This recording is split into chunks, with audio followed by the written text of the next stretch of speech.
Geometry देखेंगे आज, basic इसके ज्योमेट्री में सबसे पहले देखेंगे, बिल्कुल सिंपल है ज्योमेट्री में। ये होता है आपका सर्कल, ठीक है, सर्कल। ये हो गया आपका सर्कल, बिल्कुल सिंपल से सर्कल। जहाँ ये प्रकार रख के ये गोला खींचा जाता है, इसको बोलते हैं केंद्र, केंद्र, सेंटर, ठीक है, सेंटर। केंद्र से वृत्त की दूरी कहलाती है आपकी त्रिज्या, रेडियस। केंद्र से वृत्त की दूरी कहलाती है आपकी त्रिज्या, रेडियस, त्रिज्या, बिल्कुल सिंपल, त्रिज्या यानी कि रेडियस। कोई भी रेखा, जैसे ये सर्कल है, कोई भी रेखा जो इसके केंद्र से होकर गुजरेगी और वृत्त को दो जगह काटेगी, ये केंद्र था, केंद्र से होकर गुजरेगी और वृत्त को दो जगह काटेगी। देखो यहां से यहां तक की तो ये रेडियस आर होगी, आर से डिनोट किया जाता है। यहां से यहां तक ये रेडियस आर। जो रेखा केंद्र से होकर गुजरेगी और वृत्त को दो जगह काटेगी वो कहलाती है डायमीटर, व्यास, व्यास, इसको बोलते हैं डायमीटर, डायमीटर। ये किसके बराबर होगा? देखो यहां से यहां तक आर और ये आर, आर और आर 2r, तो डायमीटर आ गया आपका किसके बराबर है? 2r के बराबर। इसके बाद और देखेंगे, जैसे बिल्कुल सिंपल में ये सर्कल है, कोई भी रेखा जो ये इसका केंद्र है, सेंटर हो, कोई भी रेखा जो सर्कल को दो जगह काटेगी, मान लिया ये यहां काट रही है ए बी, जो सर्कल को दो जगह काटेगी, ये क्या कहलाती है? इसकी कोड, कोड, जीवा, जीवा। देखो ये भी इसकी जीवा है, ये खींच दी क्योंकि ये भी दो जगह काट रही है, ये भी जीवा है और ये भी जीवा है। तो सबसे बड़ी जीवा कौन सी होगी? कोड, व्यास। ये डायमीटर था, फिर दोबारा छोटी होनी शुरू हो जाएंगी, तो वृत्त का व्यास ही इसकी सबसे बड़ी जीवा है। वृत्त, सर्कल का व्यास, व्यास यानी कि डायमीटर ही इसकी सबसे बड़ी जीवा है, इसकी सबसे बड़ी जीवा है। वृत्त का व्यास ही इसकी सबसे बड़ी जीवा है। अब देखिए, जैसे ये सर्कल है, इसका केंद्र है O, सेंटर O। ये बाहर स्थित बिंदु है कोई P, ठीक है। इस बाहर स्थित बिंदु P से इस सर्कल पर दो ही टेंजेंट, टेंजेंट होती है स्पर्श रेखा, दो ही टेंजेंट खींची जा सकती हैं जो इसको स्पर्श करते हुए गुजरेंगी। मान लिया इससे स्पर्श करते हुए दो रेखा है, एक तो PA है और एक PB है। बाहर स्थित बिंदु से एक वृत्त पर दो ही स्पर्श रेखाएं खींची जा सकती है और दोनों की लंबाई बराबर होती है, PA = PB, ठीक है। PA PB क्या है? टेंजेंट, स्पर्श रेखा। बाहर स्थित बिंदु से, बाहर स्थित बिंदु से एक वृत्त, वृत्त होता है आपका सर्कल, पर दो ही स्पर्श रेखाएं, दो ही स्पर्श रेखाएं खींची जा सकती हैं, खींची जा सकती हैं और दोनों की लंबाई समान होती है, और दोनों की लंबाई, स्पर्श रेखा होती है आपकी टेंजेंट्स, टेंजेंट्स, ठीक है, और दोनों की लंबाई समान होती है। बिल्कुल सिंपल है। बाहर स्थित बिंदु से एक वृत्त पर दो ही स्पर्श रेखाएं खींची जा सकती हैं और दोनों की लंबाई समान होती है। इसमें एक चीज और याद रखनी है आपने, केंद्र से, ये केंद्र था ना आपका, केंद्र से स्पर्श रेखा के स्पर्श बिंदु का कोण हमेशा 90 डिग्री का होता है। केंद्र से स्पर्श रेखा के स्पर्श बिंदु का कोण हमेशा 90 डिग्री का होता है, ठीक है, केंद्र से। और इसी में देखो, इसी में अगर ये सर्कल है, ये इसका सेंटर है वो, ये एक बिंदु है A, ये अब की बार A बिंदु कहाँ है? सर्कल पे ही है। तो इससे कितनी टेंजेंट्स ड्रा की जा सकती हैं? स्पर्श रेखा। तो देखो ये भी एक स्पर्श रेखा है, ये भी एक स्पर्श रेखा है, ये भी एक स्पर्श रेखा, कितनी भी खींच सकते हो आप। अगर पॉइंट जो है सर्कल के ऊपर है, ठीक है, from the point, from the point on the circle, circle के ऊपर है, infinite number of tangents can be drawn. Number of tangents can be drawn.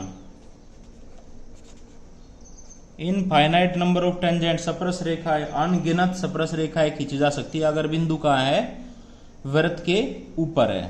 Infinite number of tangents, अगर ये बिंदु बाहर है तो इससे कितनी स्पर्श रेखाएं खींची जा सकती थी, 2, और दोनों की लंबाई कैसी होती थी, समान होती थी। इसी में आगे देखेंगे, जैसे एक ही चाप के द्वारा एक ही वृत्तखंड होता है सेक्टर में बने कोण समान होते हैं। पहले तो चाप क्या होती है, देखो ये भाग, ये भी एक चाप है, सर्कल का ये भाग, ये सर्कल है ना, ये ऐसे चाप ड्रा की, ये चाप है ए बी। अगर ये आपको पूरा सर्कल ड्रा कर रहे हो और इसकी बात कर रहे हो यहां से यहां तक ये ए बी है, तो ए बी क्या है, एक चाप है। ये चाप से क्या होगा, अगर मैं यहां से जीवा ड्रा कर देता हूं तो एक सर्कल का भाग ऊपर रह गया और एक नीचे रह गया, ये ऊपर रह गया, ये भी सेक्टर है, ये भी सेक्टर है, तो ये बड़ा भाग है, तो इसको बोलते हैं दीर्घवृत्तखंड, ये ऊपर वाला भाग दीर्घवृत्तखंड, ठीक है। क्या बोलेंगे, दीर्घवृत्तखंड, बड़ा वृत्तखंड, ठीक है। और ये जो नीचे रह गया ये छोटा है, ये बोलते हैं लघुवृत्तखंड, लघुवृत्तखंड, ठीक है भाई, बिल्कुल सिंपल है। अब इसमें क्या है, एक ही चाप के द्वारा एक ही वृत्तखंड में बने कोण समान होते हैं।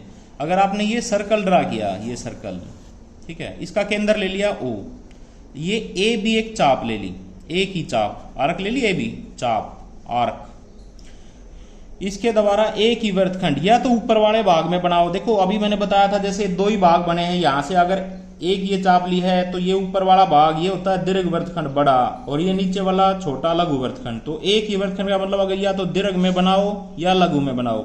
अब मैं अगर इसमें बनाता हूं, ये मैंने ये ड्रा कर लिया, इससे एक रेखा गई और इससे एक रेखा गई, इनको मिला लिया सी पे, ठीक है। इसी टाइप से इससे मिला लिया, ये मिला लिया भाई डी पे, ठीक है। इन दोनों बिंदुओं से गया ये सी पे टच होता है, इन्हीं दोनों बिंदुओं से गया ये वृत्त को डी पे टच होता है, तो ये 2 कोण बने हैं।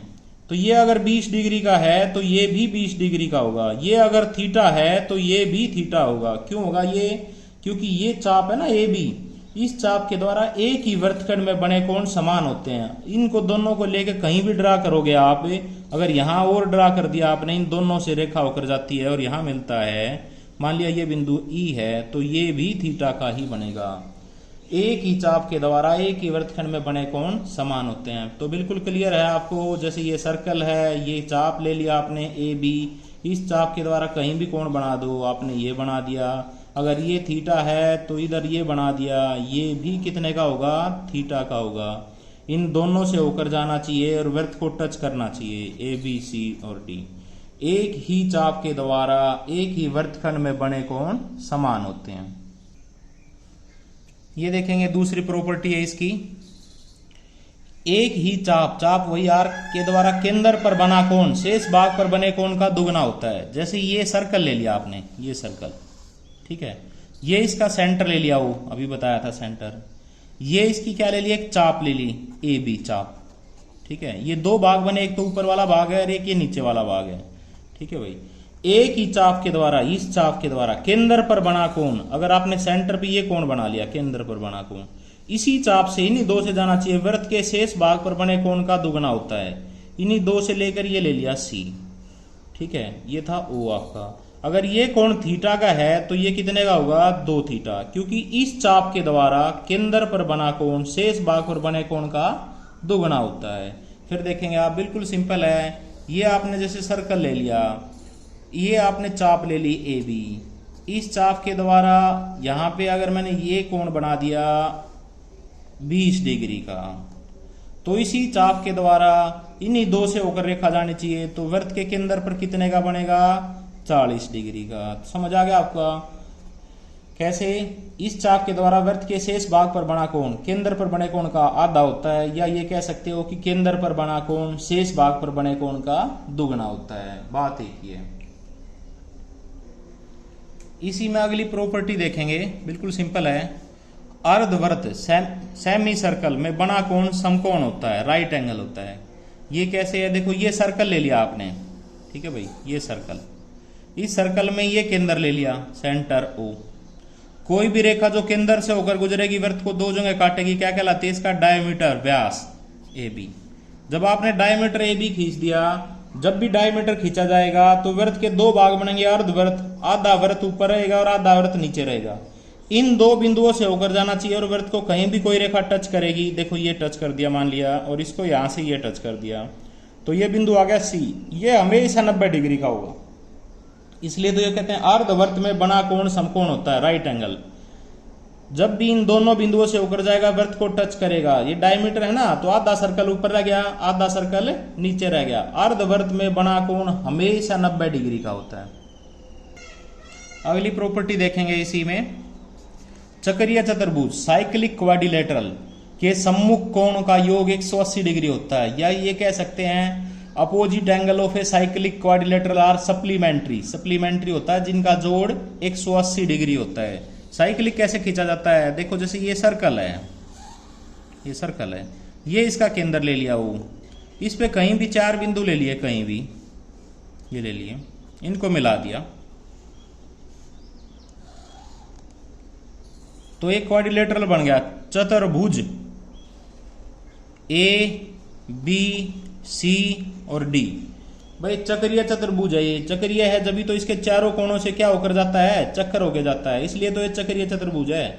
और ये कोण मैं लेता हूं 70 डिग्री का, ये 70 डिग्री का, तो ये बिल्कुल सिंपल है। ये 70 डिग्री का है तो ये कितने का होगा? 110 डिग्री का, क्योंकि आमने सामने के कोणों का जोड़ कैसा होता है? 180 डिग्री। कौन सी गए? चक्रीय चतुर्भुज साइक्लिक क्वाड्रिलेटरल, जिसके चारों कोणों से चक्कर होके जाता है, ये होता है चक्रीय चतुर्भुज। ये अगर मैंने 50 ले लिया तो इसके सामने का कितना होगा?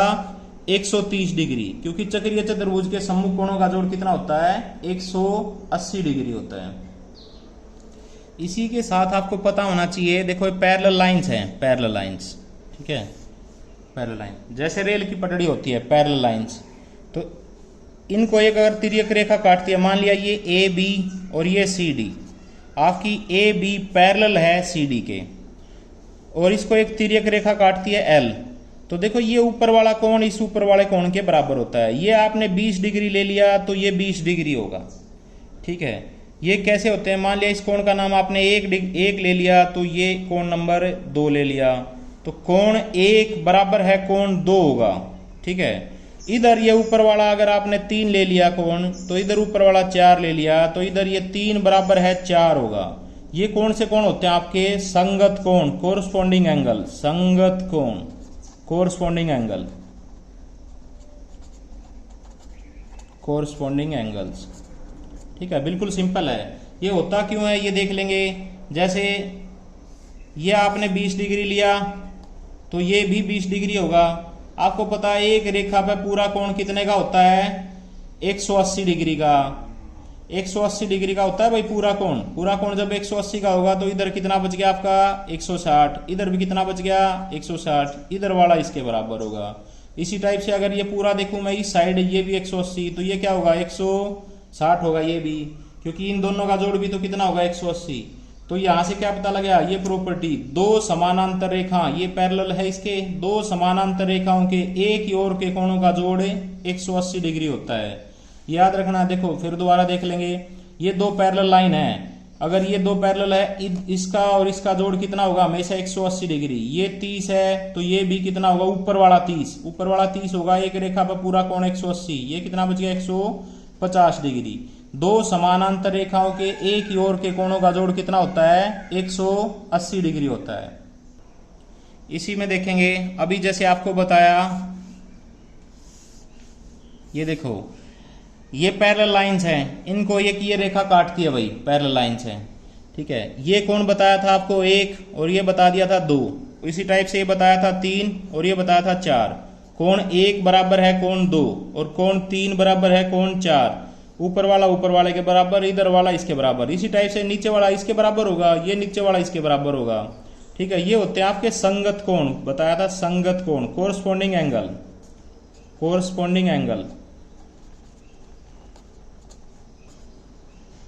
कोरस्पॉन्डिंग एंगल्स, ठीक है। इसी टाइप से यदि मैं ये नीचे वाला इसका नाम ले लिया मैंने 5 और ये हो गया 6 और ये ले लिया 7 और ये 8, ठीक है। कोण 1 बराबर है कोण 7 होगा और कोण 3 बराबर है कोण 6 होगा। ये कौन से होते हैं आपके एकांतर कोण, अल्टरनेट एंगल्स। एकांतर कोण क्यों बराबर होते हैं? ये अल्टरनेट एंगल्स, कारण पूछे तो अल्टरनेट एंगल्स, ठीक है, एंगल्स, बिल्कुल सिंपल है। और इसी टाइप से अगर देखो इसमें ये आमने सामने के बराबर कोई भी दो रेखा आपस में काटेंगी ना, ये काट रही हैं, ये कोण इसके बराबर और ये कोण इसके बराबर, और ये कोण मान लिया 5 है और ये 6 है, ये 1 है और ये 2 है, तो कोण 1 बराबर है कोण 2 के होगा और कोण 5 बराबर है कोण 6 के होगा। इसको बोलते हैं शीर्षाभिमुख कोण, वर्टिकल अपोजिट एंगल। शीर्षाभिमुख कोण, vertical opposite angle, vertical opposite angle, ठीक है भाई। अब तक जो बताया है मैं आपको सिंपल में रिवाइज कराता हूं पहले एक बार। देखो मैंने बताया था आपको ये सर्कल है, ये सर्कल, ठीक है। इस सर्कल के ये चाप होगी ए बी, इस चाप के द्वारा केंद्र पर बना कोण शेष भाग पर बने कोण का दुगना होगा। ये देखो ए बी एक चाप है, इस चाप के द्वारा केंद्र पर बना कोण शेष भाग पर बने कोण का दुगना होता है। अगर ये 10 का है तो ये कितने का होगा? 20 का। दूसरा मैंने आपको बताया था अभी, जैसे ये सर्कल है, ये एक चाप है ए बी, इस चाप के द्वारा एक ही वृत्तखंड में बने कोण समान होते हैं। इन्हीं दो से रेखा होकर जाती है और वृत्त को टच करती है, ये ले लिया सी बिंदु। इन्हीं दो से होकर जाती है और वृत्त को टच करती है, ये ले लिया आपने डी बिंदु। अगर ये 40 डिग्री है तो ये भी 40 डिग्री होगा। एक ही चाप के द्वारा एक ही वृत्तखंड में बने कोण समान होते हैं। और आपको बताया मैंने, जैसे ये सर्कल है, ये इसके 4 बिंदु ले लिया आपने, ए बी सी और डी। अगर आपने ये 4 बिंदु ले लिए, इनको मिला दिया तो ये बन गया एक चक्रीय चतुर्भुज, cyclic quadrilateral. Cyclic quadrilateral, opposite angle of a cyclic quadrilateral are supplementary. आमने सामने के कोणों का जोड़ 180 डिग्री होता है। ये आपने 30 डिग्री ले लिया तो ये कितना होगा? 150 डिग्री। ये आपने 40 ले लिया तो ये कितना होगा? 140 डिग्री। आमने सामने के कोणों का जोड़ कितना होता है? 180 डिग्री होता है। दूसरा मैंने आपको बताया है कि ये सर्कल है, ये बाहर स्थित बिंदु है P, इससे एक सर्कल पर 2 ही स्पर्श रेखाएं खींची जा सकती हैं और दोनों की लंबाई कैसी होती है? समान होती है। इस बिंदु से 2 ही स्पर्श रेखाएं, ये होती है tangents. Only 2 tangents can be drawn from the exterior point of a circle, ठीक है। और इनकी लेंथ क्या होगी? Equal P A equal to P B. केंद्र से स्पर्श रेखा के स्पर्श बिंदु का कोण कितने का होता है? 90 डिग्री का होता है। देखो ये आकृति दे रखी है, अभी जो आपने वो किए हैं, रूल किए हैं, उन्हीं में से क्वेश्चन है। जैसे ये एक शेप दे दी, इसमें ओ इसका केंद्र है, सेंटर है, ठीक है भाई। ए बी सी ये पॉइंट है सर्कल पे, ये मिला रखे हैं। Angle A O C is equal to 130 degree दे रखा है, तो आपको एंगल पी बी सी बताना है। तो इसको देखते ही आप बताओ ए बी सी ओ क्या है? एक चक्रीय चतुर्भुज है, तो ये यही याद रखना है, ए बी सी ओ चक्रीय चतुर्भुज नहीं है, साइक्लिक क्वाड्रिलेटरल नहीं है, क्योंकि इसके चारों बिंदुओं से चक्कर होके नहीं जाता। तो क्या करोगे? ऊपर कोई भी एक बिंदु ले लिया आपने डी, ठीक है भाई, कोई भी एक बिंदु ले लिया डी, उस डी को आपने ए से मिला दिया और उसी डी को आपने सी से मिला दिया। अब देखो, अब ए बी सी डी एक चक्रीय चतुर्भुज है। अब है भाई ए बी सी डी चक्रीय चतुर्भुज, साइक्लिक क्वाड्रिलेटरल, ठीक है। जब साइक्लिक क्वाड्रिलेटरल है तो ए सी क्या है? एक देखो, ये ए सी एक चाप है, एक ही चाप के द्वारा केंद्र पर बना कोण शेष भाग पर बने कोण का दुगना होता है। इन्हीं 2 रेखाओं से, देखो ए सी एक चाप है, इन्हीं चाप के द्वारा केंद्र पर बना कोण और इन्हीं चाप से शेष भाग पर बना कोण, केंद्र पर बना कोण शेष भाग पर बने कोण का दुगना होता है। ये 130 है, तो ये कितने का आएगा? 65 डिग्री का।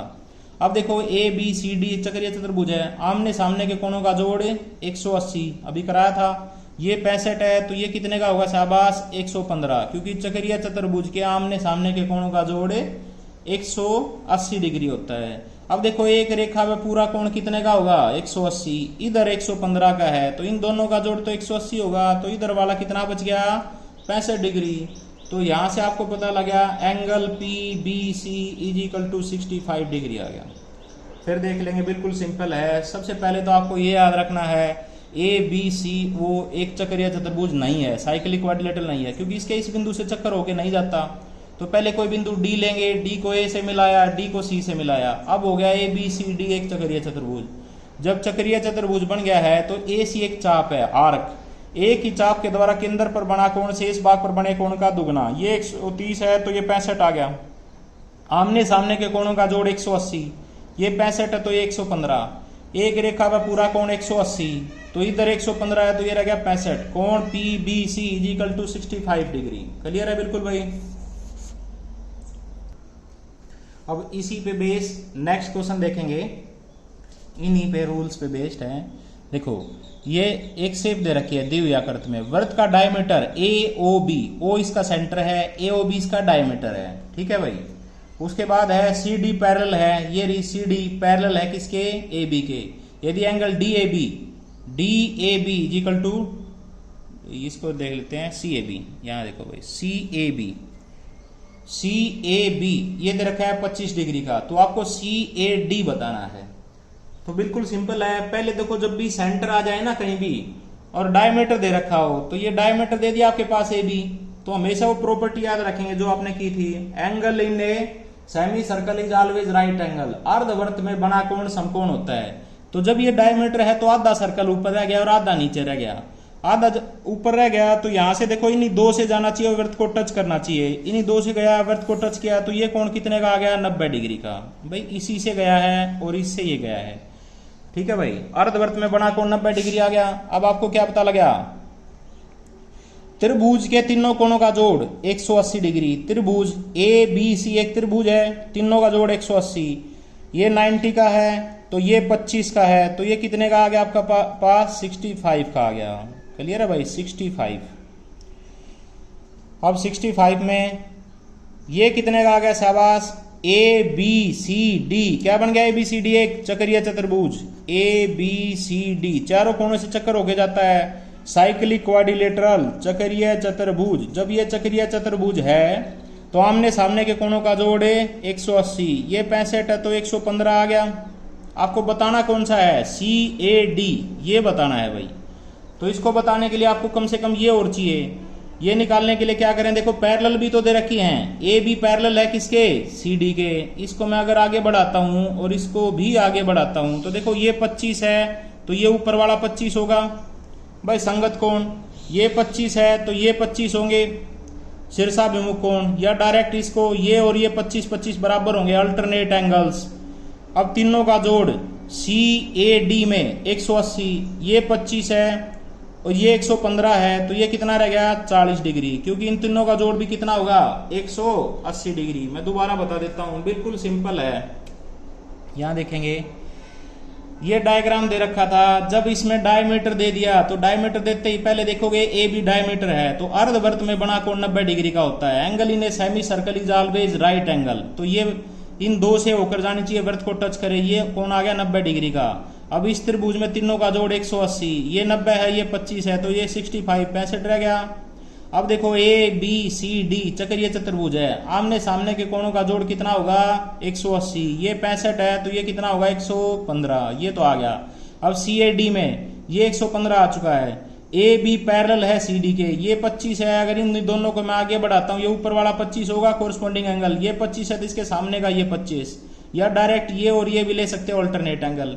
अब इस ऊपर वाली त्रिभुज में तीनों का जोड़ 180 होगा, ये 25, ये 115, तो ये कितना बच गया, 40 डिग्री। तो यहां से आएगा आपका angle CAD is equal to 40 degree.